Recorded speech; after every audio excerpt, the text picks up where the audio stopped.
In celebration of Black History Month, Hyundai is proud to support the OWN network. Have you ever thought about your car personality? What's your vibe? Do you like the classic fully gas-powered engine?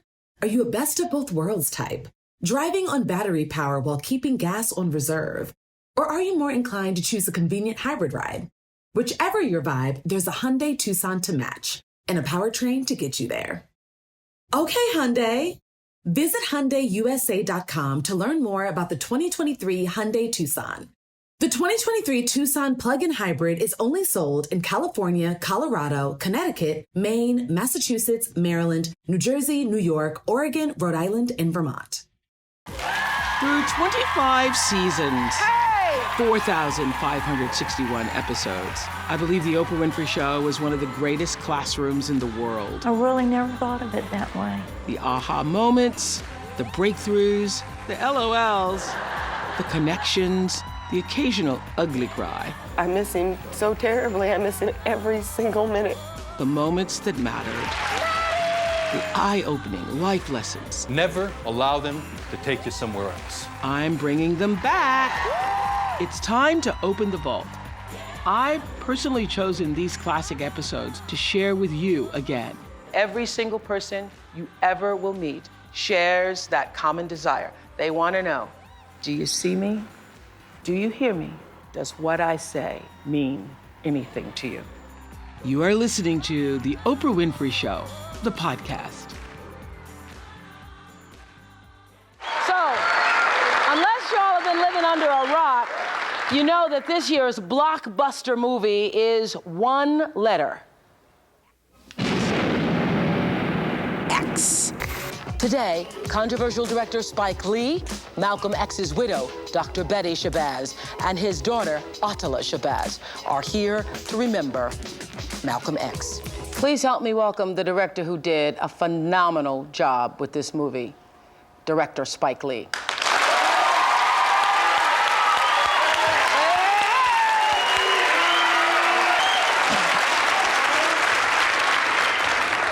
They've all seen the movie, they've all been fed. Before the movie or after? During, before, after, the whole time. And we all felt that 3.5 hours was not even a long time. 3 hours, 21 minutes. Thank you. Are you pleased? Very pleased. Yeah. How difficult was it? It's the hardest thing I ever had to do in my life. And Denzel and I, along with the people, the other filmmakers in the cast, knew that the challenge was we had to make a great film, that anything less than that would be a failure, even if it was very good, so-so, you know. And Denzel and I cannot walk anywhere without being reminded by people, don't mess Malcolm's story up. You know, I'm not even talking about Baraka and those guys, but just... Who challenged you from the beginning. Just the masses just walking the streets, you know. Have you heard anything from them? Because I would think that even they would be pleased. I can't speak for them, but... No, we didn't have any screenings, so I guess they'll see the film if they choose to, you know, and they could pay their $7.50 like everybody else. And so you felt that it was a mission more than as well as a movie. Yes, when I first heard that Norman Jewison was going to direct this film, I started to, you know, through the press say that, you know, this couldn't be. He was the wrong guy, and they definitely needed an African-American director to direct this film. You know, Malcolm, we all know through your film, through reading Alex Haley's book, went through a transformation after going to Mecca. How were you transformed, or were you in any way doing this film? Well, I think that in order to do this film, I had to do a lot of research. My understanding of Malcolm is that much better. But when you do something this big and you have so many obstacles, you know, it either could kill you or makes you stronger. And after going through the fire in this one, I feel I could do anything. And it's because of studying Malcolm that when I had that financial, I was in trouble, and I called you and Michael Jordan Magic and other people, that's a page out of Malcolm's book, which is do for self. That black folks have to start being dependent on each other and not always relying on white folks. You know, we get in the jam. What was the hardest part, though, other than the money? I know that was a bad day. Well, the hardest part, Oprah, is that I've never done anything this big. We shot in Africa. We were the first people ever allowed to bring a camera in the holy city of Mecca. And did they have to convert to the religion to be there? No, that's what I'd read. I didn't know. No, we sent the Islamic crew. I did not go, so it was a second unit crew that were Muslims already. So we shot 75 days, tens and tens of extras, 1,000 of extras, and I can now say that everything I did up to this point, from She's Gonna Have the Jungle Fever, was really in preparation for something this big. Absolutely, but were there days when you felt overwhelmed? Because, I mean, for instance, the shot when Malcolm's father, played by Denzel, where there's a shot where they're running and there's a picture of, there's a moon and it looked like they're running off the edge of the, I said, how the hell they get that shot? That was our homage to Steven Spielberg shot, where we had the clan riding off into the sunset. That was a special effect. But really, the hardest day to shoot, the hardest day I had, was a Friday. The night before, my father got arrested for heroin possession. And then that day, that Friday, he was on the cover of every single newspaper in New York City, and the television crews were out there. And then my old girlfriend, who had broken up, she had a small scene, but that was the day she worked also. Oh, yeah. And I didn't want to come to work that day. Really? Well, we didn't understand, just because you brought it up, but why, when he was called, did he start yelling, "I'm Spike Lee's dad"? Get him off the hook. Yeah. No. Did you feel like he sort of sacrificed you, or? Yeah. Sold me out. So, Yeah. So your dad had been arrested, your girlfriend had broken up with you, and she's shooting the scene that day. She gave me an axe before, but the same day all this was happening. Yeah. Didn't think you were gonna make it through. It was rough, but amazingly, there were no newspapers on the set that day. Nobody said nothing, and everybody just tried to act if it was a normal day. When I looked at the scenes where there were so many extras, I thought, my God, were those days caused you more headaches than others, handling all those extras? Yes, because anytime you have big scenes like that, after we finish any day, I was always hoarse and screaming so much, because it's just hard. The more people you have, the harder it is to control. And so many different kinds of scenes. I mean, the ballroom dancing when y'all were doing the jitterbug and all that. First of all, I was trying to figure out when they were using the sub, because I know you weren't throwing those people over your shoulder, were you? There was no,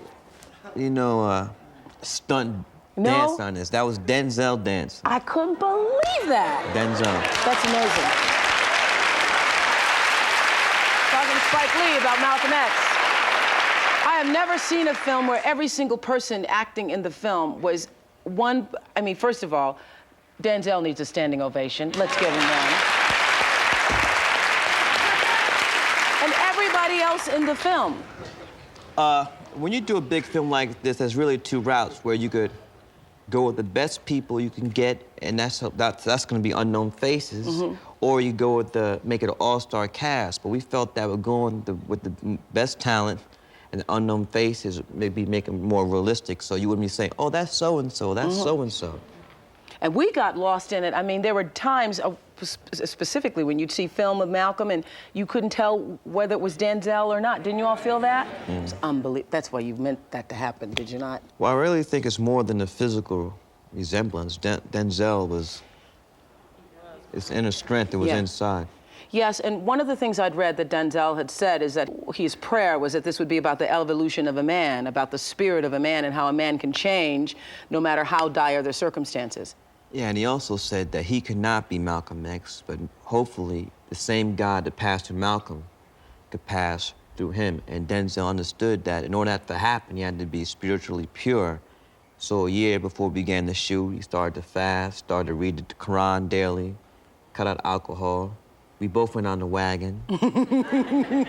Got off the wagon after the movie ended. But, I mean, it was scary over being on that set, because it was spooky. It was not Denzel. That was Malcolm. Every time we did a speech... Incarnate, almost, yeah. Incarnate. Every time we did the scenes in the film with their speeches, the speeches were Malcolm's speech, so it's a script. But I wouldn't say cut when the dialogue ended. He would keep on going. Another 5 minutes, what was coming out of his mouth was Malcolm. And I would say cut, and Denzel would have this blank stare in his face. He said, Spike, I don't remember what I just said. Whoa. Like he was just speaking in... Like it was like a visitation, almost. It was like that. It was scary. Yeah. So what is it you wanted? I know you had some tough struggles, because when you go into Hollywood and you say, I want to do this film of Malcolm X, most of America doesn't understand Malcolm X, and I mean, a lot of particularly white people, have been introduced to him as a result of this film and all the publicity surrounding that film. So I'm sure that you came up against some reservation from people saying, well, how much money did you say you needed now? First it was 40 million, then it was 33, and finally we got 20 from Warner Brothers and 8 from Largo, who they sold the foreign rights to. That was 28 million. But we knew it was still 5 million short. But everybody just wanted to deal with it when we got to that bridge. And we crossed that bridge in November, and that's when a bond company took over financial control of the film. And it was in post-production where I had to call yourself and some other people to help to save my neck.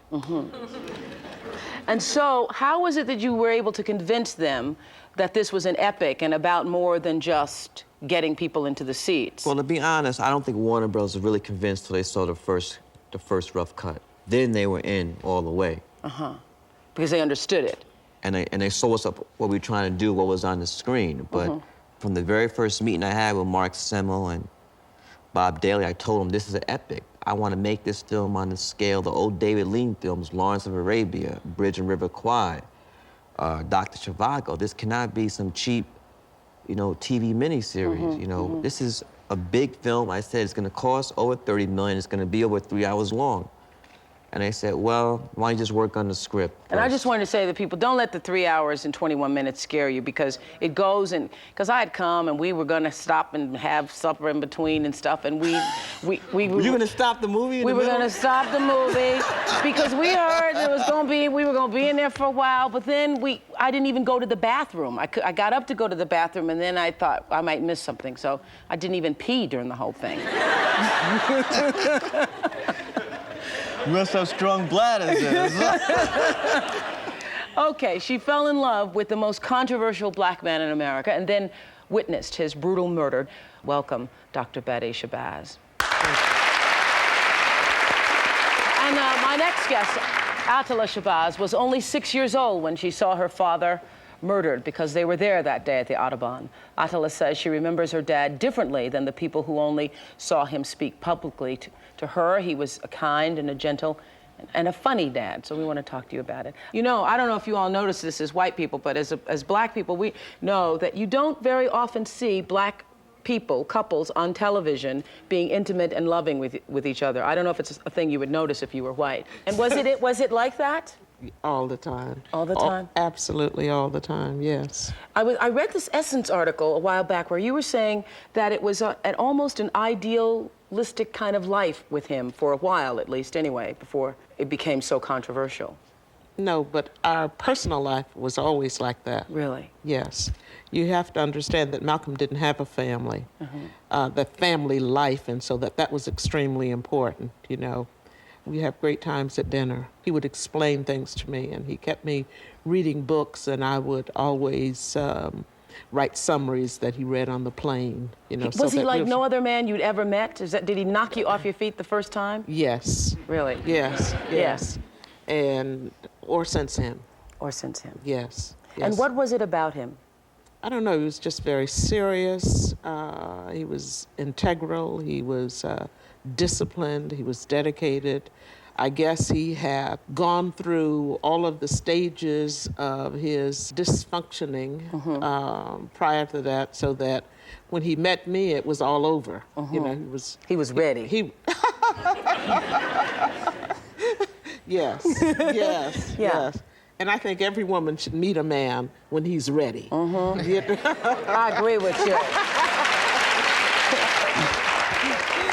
So, and also what we see in the movie Malcolm X is he just called you up on the phone and said he wanted to marry you. That's correct. Well, yes. And I like the way that Spike handled it, because actually we didn't dialogue about it, He asked me in a very unconventional way, and I answered the same way. Unconventionally. Yes, yes. I screamed. And so, was the marriage anything like you expected? No. It was better than I expected. Really? Yes. But I was surprised to read that you had, and we don't see this in the film, but that you had left him 3 times. Yes, I did. He was like very disciplined. And I was adopted and older parents, and I had gone to school all of my life, and they only wanted me to be happy. And he wouldn't let you work. He didn't want you to work outside the home. Yes, my mother thought that was terrible. You know, so that, yes, it was a difference in lifestyle, to be committed and responsible when I had been reared to be happy. You know, it just... And he was committed and responsible and disciplined. Right, Yes. right, and wow, you know, so that it took a lot to But get I also accustomed read, to. this is what I read too, Dr. Betty, that you would leave but be very happy when he come to find you. Oh, yes, yes. I never stayed longer than 48 hours any place. Usually it was overnight and the next day I was going back. It was like spending the night out. And how do you feel, both of you, spending the night out, how do you all both feel, because America is rediscovering Malcolm X, and how does that make you feel in your heart? Well, I think that people need to know Malcolm. I think when you look at the conditions and the destabilization around the world, people need a Malcolm. Yeah. You know. But don't you think that to a great extent he is misunderstood? Because I see a lot of these kids, not all, but a lot of these kids who, thankfully, because of Spike's movie, will be able to have a greater understanding of him. These are a lot of kids who are not going to pick up Alex Haley's book or any other book about I must him. say that Malcolm dictated that book to Alex. Alex didn't do one bit of research. Really? Yes. Thanks for making that clear to all of us. But the point I was making is that a lot of kids think that it's about, you know, going out, hating white people, doing whatever you can, bashing people in the head. But really, it was about self-honor and self-discipline and self-betterment and all the things that we really need the most right now. Yes. Do they really believe that? Bashing in the head and all that I know some stuff? kids who think that's what it's about. Oh, yeah. wow. That's Unfortunately. rough. Yeah, but that's why I love the movie, because it makes it very clear that that's not what it's about.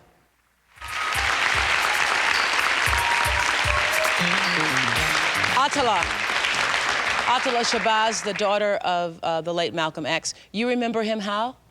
Oh, when I think of my father, immediately, I mean, you see it, I have the side grin, because my father, unlike the tense, rigid person that people imagine he was all the time, it might have been an hour or two of his day in terms of the public speaking, when he entered our household, I could feel his heartbeat. You know, there was a smile. He was a daddy pal, a partner in crime kind of friend, person with whom you could share your secrets and you felt like he understood. So, along with being consoler and the prince or the king of my house, he was a best friend. Really? And you were there the day he was murdered? Yes, I was. Do you remember that day? Clearly. Really? How old were you, Atala? I was in grade school. I'd rather not throw out numbers. Oh, man. But I certainly remember it, and there are many people who will precede that question with, I know you're too young to remember. And people should never underestimate the recollection of a child. And how do you remember it? What do you remember? Do you remember? I remember the whole day. I remember the period that preceded it. You know, when my mother talks about the marriage being better than she expected, my childhood indeed was similar to the assessment of a picket fence. You know, I had parents who loved each other, and I saw that. I saw a household that was warm. I myself don't recall knowing about the antagonism that was outside of the door. Really? No, I don't recall any of that. You don't remember the night the house was firebombed? No, antagonism outside, meaning the climate of hate that my father was battling. I was not digesting any of the ills of society. I just got the blessings in terms of what my lineage, parentage, heritage was worth, what I was from. So that as things started to change, it preceded the day that my father was killed, and the week before was the bombing. So that there's enough that a child recognizes when the rhythm is off. And you couldn't articulate it, but you know the rhythm. I think that's a great way to describe it, that the rhythm was off. Very clear. And I'm sure that for you, Dr. Shabazz, that I remember, of course, that you were pregnant with twins at the time. Yes. And for weeks and weeks after, you had nightmares about it, of course? I didn't have nightmares about it. I couldn't sleep for 3 weeks because every time I would go to sleep, I would see my husband falling. As a matter of fact, the first sleep I got was I went to Juanita Portier's house, and she gave me a water glass full of honey and brandy. And I couldn't take the taste of the brandy. It was the worst thing I had ever tasted, and she wanted me to drink this. She says, yes, drink it. Let it go down your throat. And so she kept putting honey in it. But when I went to sleep early afternoon, I did not wake up until late afternoon the next day.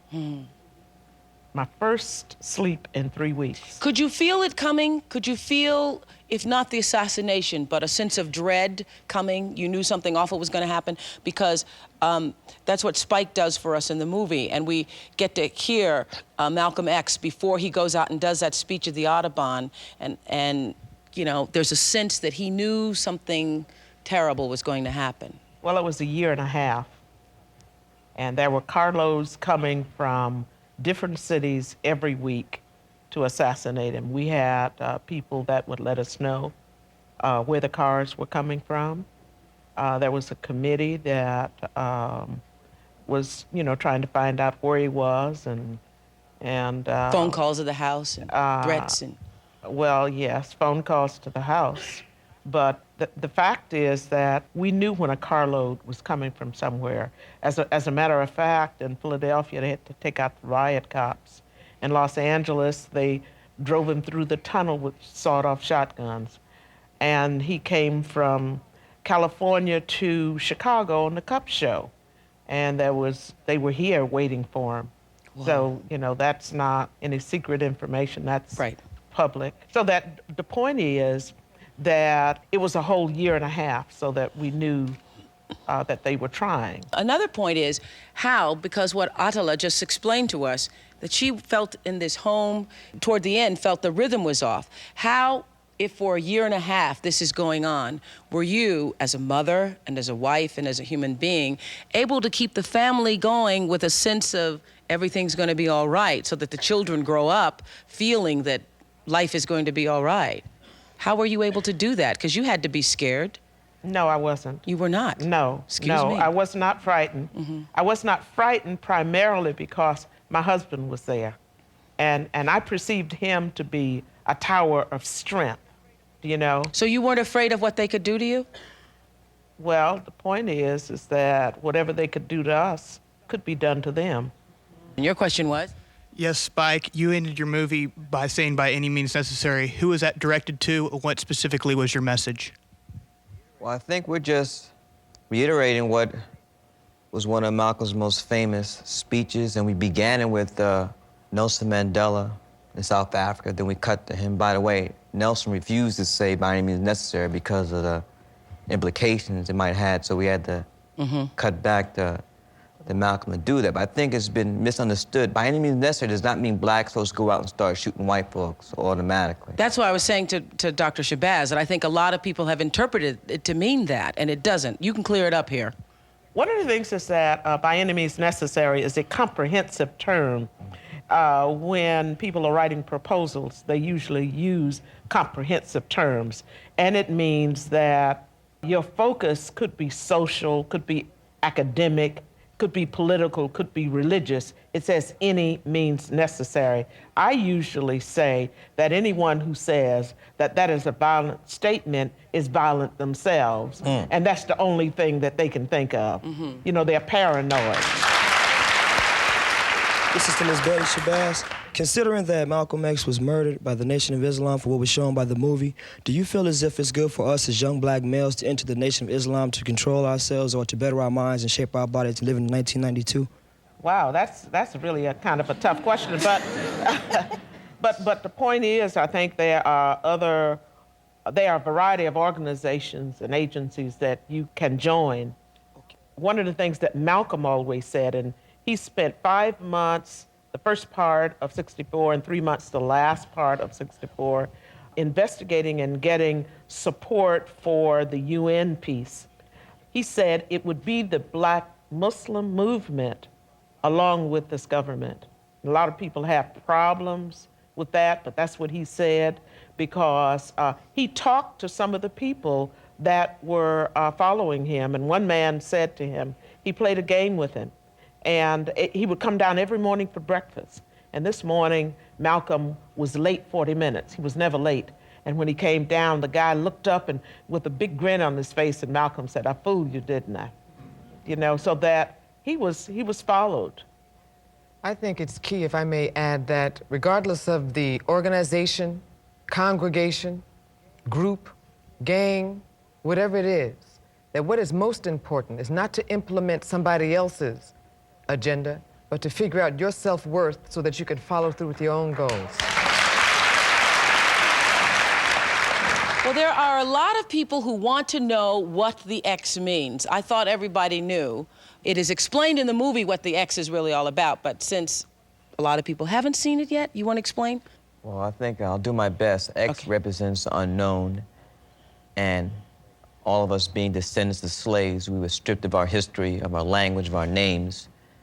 So they took away the slave master's name, and until you're given your X or another name, that's what you had, an X.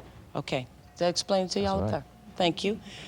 The question is, have we made giant leaps forward when a movie like Malcolm X makes money in both white and black neighborhoods? My next guest says it's great, but she feels that watching minorities on a movie or TV screen has become a cop-out for a lot of whites who still don't want to personally interact with minorities. Dr. Hazel Carby is a senior professor of African American Studies at Yale University. Don't you think that Malcolm, though, is going to bring about a great difference in the way people relate? Well, clearly it's a very powerful movie. And it's a powerful movie because it's not just about Malcolm X in those years, but it's about the politics of today, too. It speaks to the politics of today. And I think a question is, what are we going to do with that now? Black culture really sells. It sells across into the white suburbs, if you like. They will buy black culture. People will say, I love Spike Lee's movies, or whatever. But they do not want, for example, black kids from the inner city sitting next to their kids in the rich white suburbs. They've built these huge barriers. They're maintaining these barriers of apartheid every day at the same time as they're buying into black culture. And it's a real substitute. It's a substitute for the political action needed to desegregate. They feel they know black people. They'll have black books in their, white, segregated suburban libraries in the schools, but they won't have any black people in there. They don't want to build low-income housing into which black people could live. It speaks to that deep, But I think it's going to be a step in the right direction, though, if you get the masses of white people who ordinarily would not have gone to see a movie called Malcolm X out to see it. I think that's a step in the right direction. You clearly will. And the question is, though, what are they going to do? What is the next step? Yeah. Not only what are they going to do in the white suburbs, but what are we going to do? What did you want to say? What did you want people, or did you want them to do anything after seeing this film? Well, I think you're always going to have that debate. How much effect does art have, whether it be a song, a movie, a play, a television? But we hope that people will be affected by Malcolm's life, inspired by it, and maybe for especially young black kids, to see how much Malcolm revered education and really apply that to themselves. Right. You wanted to ask what? What was your question? Yes. When discussion of the film first started, there seemed to be some type of controversy going on about how Malcolm was depicted in the movie, and I wanted to know more about that. What did you want to know? What was it about, and why was there a controversy? Yeah. Well, I think the controversy really arises from how many different Malcolm X's there were. If you have a guy like Chuck D on one hand, and then Clarence Thomas on the other, and both of them say that Malcolm X is a hero, then how are you going to make a film that's going to satisfy such a diverse political thought? And so I knew going in there would be no way possible to make a film that could satisfy Dr. Shabazz, Attila, Amiri Baraka, Minister Farrakhan, and keep going on and on and on. It couldn't be done. So what did you decide to do? To make the film I wanted to make. How long did it take for the research of the film, and how accurate do you feel the information is? Well, I think the film is very accurate. Dr. Shabazz was a consultant on the film, along with a Malcolm X scholar, Paul Lee. I talked to Malcolm's brothers, Wilfred, Omar, his brother Robert, his sister Yvonne, Minister Farrakhan. So I just went about trying to talk to as many people as I could. And I think we're very accurate. At the same time, this is not a documentary film. This is a dramatic film, so we did take some artistic license. In the film, Malcolm was introduced to Islam by a character named Baines, played by Albert Hall. In real life, he was introduced to Islam by his brother, Reginald. Oh, gosh. Dr. Shabazz, I thank you for being here and sharing your thoughts with us. And Atala, thank you very much. Spike, a hell of a movie you did. I was never so proud of one person as when I finished that movie. I think, listen, I can't wait. This is what's going to be exciting. It's going to be exciting because there is a strong possibility that 2 black men can win an Oscar this year, and I'm hoping you're one of them. Thank you.